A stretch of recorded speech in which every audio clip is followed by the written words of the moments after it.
ಇವತ್ತಿನ ರೆಸಿಪಿಯಲ್ಲಿ ನಾವು ಲಸುನಿ ಮೇಥಿ ಹೇಗೆ ಮಾಡೋದು ಅಂತ ನೋಡೋಣ. ಇದು ಪೂರಿ, ಚಪಾತಿ, ರೋಟಿ, ನಾನ್‌ಗೆ ಹೊಂದುವಂಥ ಒಂದು ಒಳ್ಳೆ ಗ್ರೇವಿ. ಇದನ್ನು ತುಂಬ ಕ್ವಿಕ್ಕಾಗಿ ಮಾಡ್ಬೋದು ಮತ್ತು ಜಾಸ್ತಿ ಇಂಗ್ರೀಡಿಯೆಂಟ್ಸ್ ಏನು ಬೇಕಾಗೋದಿಲ್ಲ. ನನ್ನ ಚಾನಲನ್ನು ಇನ್ನೂ ಸಬ್ಸ್ಕ್ರೈಬ್ ಮಾಡದೆ ನೋಡ್ತಾ ಇದ್ದರೆ ಇವಾಗಲೇ ಸಬ್ಸ್ಕ್ರೈಬ್ ಮಾಡ್ಕೊಳ್ಳಿ. ನಾನು ಹಾಕುವಂಥ ಹೊಸ ಹೊಸ ರೆಸಿಪಿಯನ್ನು ನೀವು ನೋಡ್ಬೋದು. ಹಾಗಾದರೆ ಬನ್ನಿ ಈ ಲಸುನಿ ಮೇಥಿಯನ್ನು ಹೇಗೆ ಮಾಡೋದು ಅಂತ ನೋಡೋಣ. ಮೊದಲಿಗೆ ಒಂದು ಕಡಾಯಿಯಲ್ಲಿ 1-2 ಸ್ಪೂನಷ್ಟು ಎಣ್ಣೆ ಬಿಸಿ ಮಾಡಿಕೊಂಡು ಅದಕ್ಕೆ 1 ಗೆಡ್ಡೆ ಬೆಳ್ಳುಳ್ಳಿಯನ್ನು ಸಿಪ್ಪೆ ಸುಲ್ಕೊಂಡು ಹಾಕ್ಕೊಳ್ತಾ ಇದ್ದೀನಿ. ಒಂದು ದೊಡ್ಡ ಗೆಡ್ಡೆ ಬೆಳ್ಳುಳ್ಳಿಯನ್ನು ಹಾಕ್ಕೊಂಡಿದ್ದೀನಿ.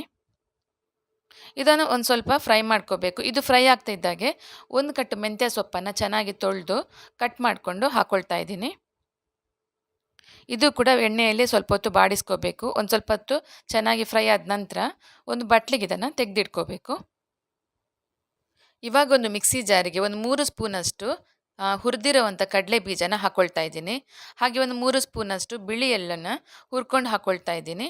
ಹಾಗೆ 1.5 ಸ್ಪೂನಷ್ಟು ಹುರಿಗಡಲೆನ ಹಾಕ್ಕೊಂಡಿದ್ದೀನಿ.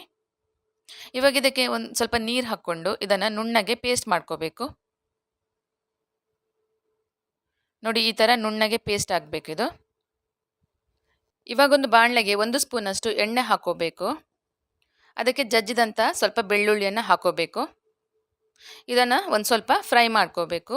ಇದು ಫ್ರೈ ಆಗ್ತಾ ಇದ್ದಾಗೆ ಇಲ್ಲಿ 2 ಈರುಳ್ಳಿಯನ್ನು ಸಣ್ಣದಾಗಿ ಕಟ್ ಮಾಡಿಕೊಂಡು ಹಾಕ್ಕೊಳ್ತಾ ಇದ್ದೀನಿ. ಇದಕ್ಕೆ ಸ್ವಲ್ಪ ಉಪ್ಪು ಹಾಕೋತಿದ್ದೀನಿ. ಉಪ್ಪು ಹಾಕ್ಕೊಂಡ್ರೆ ಒಂದು ಸ್ವಲ್ಪ ಬೇಗ ಫ್ರೈ ಆಗುತ್ತೆ ಈರುಳ್ಳಿ. ಇವಾಗ ಈರುಳ್ಳಿ ಫ್ರೈ ಆಗ್ತಾ ಇದ್ದಾಗೆ ನಾನಿಲ್ಲಿ 4 ಟೊಮೆಟೊನ ಸಣ್ಣದಾಗಿ ಕಟ್ ಮಾಡ್ಕೊಂಡು ಹಾಕ್ಕೊಳ್ತಾ ಇದ್ದೀನಿ. ಇದು ಸ್ವಲ್ಪ ಎಣ್ಣೆಯಲ್ಲೇ ಚೆನ್ನಾಗಿ ಫ್ರೈ ಆಗಬೇಕು. ಇವಾಗ 1 ಸ್ಪೂನಷ್ಟು ಅರಿಶಿನ ಪುಡಿಯನ್ನು ಹಾಕಿದ್ದೀನಿ. ಹಾಗೆ 1 ಸ್ಪೂನಷ್ಟು ಚಿಲ್ಲಿ ಪೌಡರ್ನ ಹಾಕ್ಕೊಂಡಿದ್ದೀನಿ. ಈ ಟೊಮೆಟೊ ಎಲ್ಲ ಎಣ್ಣೆಯಲ್ಲೇ ಚೆನ್ನಾಗಿ ಬಾಡಿಸ್ಕೋಬೇಕು. ಟೊಮೆಟೊ ಎಲ್ಲ ಚೆನ್ನಾಗಿ ಮ್ಯಾಶ್ ಆಗಬೇಕು, ಅಲ್ಲಿ ತನಕ ಫ್ರೈ ಮಾಡ್ಕೋಬೇಕು. ನೋಡಿ, ಇವಾಗ ಟೊಮೆಟೊ ಎಲ್ಲ ಮ್ಯಾಶ್ ಆಗಿದೆ.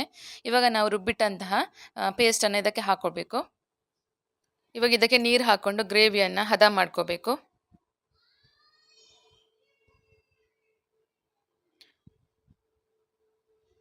ಇವಾಗ ಇದು ಒಂದು ಕುದಿ ಬರಿಸ್ಬೇಕು.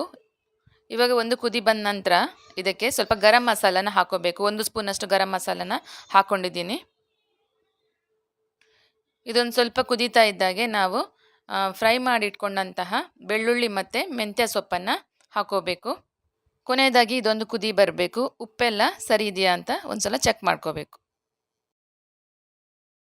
ಇವಾಗ ನೋಡಿ, ತುಂಬ ಟೇಸ್ಟಿಯಾದ ಲಸುನಿ ಮೇಥಿ ರೆಡಿಯಾಗಿದೆ. ಇದರ ರುಚಿಯಂತೂ ತುಂಬ ಅದ್ಭುತವಾಗಿರುತ್ತೆ. ನೀವು ಒಂದು ಸಲ ಟ್ರೈ ಮಾಡಿ. ಹೇಗೆ ಬಂತು ಅಂತ ಕಮೆಂಟಲ್ಲಿ ತಿಳಿಸಿ. ಈ ರೆಸಿಪಿ ನಿಮಗೆ ಇಷ್ಟ ಆಯಿತು ಅಂತ ಅನ್ಕೋತೀನಿ. ಇಷ್ಟ ಆದರೆ ಲೈಕ್, ಶೇರ್, ಸಬ್ಸ್ಕ್ರೈಬ್ ಮಾಡೋದನ್ನು ಮಾತ್ರ ಮರಿಬೇಡಿ. ಹಾಗೆ ನಿಮ್ಮ ಫ್ರೆಂಡ್ಸ್ ಆ್ಯಂಡ್ ಫ್ಯಾಮಿಲಿ ಜೊತೆಗೂ ಶೇರ್ ಮಾಡಿ. ನನ್ನ ಚಾನಲನ್ನು ಇದೇ ಮೊದಲು ನೋಡ್ತಾ ಇರೋದಾದರೆ ದಯವಿಟ್ಟು ಸಬ್ಸ್ಕ್ರೈಬ್ ಮಾಡಿಕೊಂಡು ನೋಡಿ. ಹಾಗೆ ಪಕ್ಕದಲ್ಲಿ ಬರುವಂಥ ಬೆಲ್ ಐಕನ್ನ ಕೂಡ ಕ್ಲಿಕ್ ಮಾಡಿ. ನಾನು ಹಾಕೋ ವಿಡಿಯೋ ನೋಟಿಫಿಕೇಷನ್ ನಿಮಗೆ ತಕ್ಷಣಕ್ಕೆ ಸಿಗುತ್ತೆ. ಹಾಗಾದರೆ ಮತ್ತೊಂದು ಹೊಸ ರೆಸಿಪಿಯೊಂದಿಗೆ ಮತ್ತೆ ಬರ್ತೀನಿ. Thank you for watching.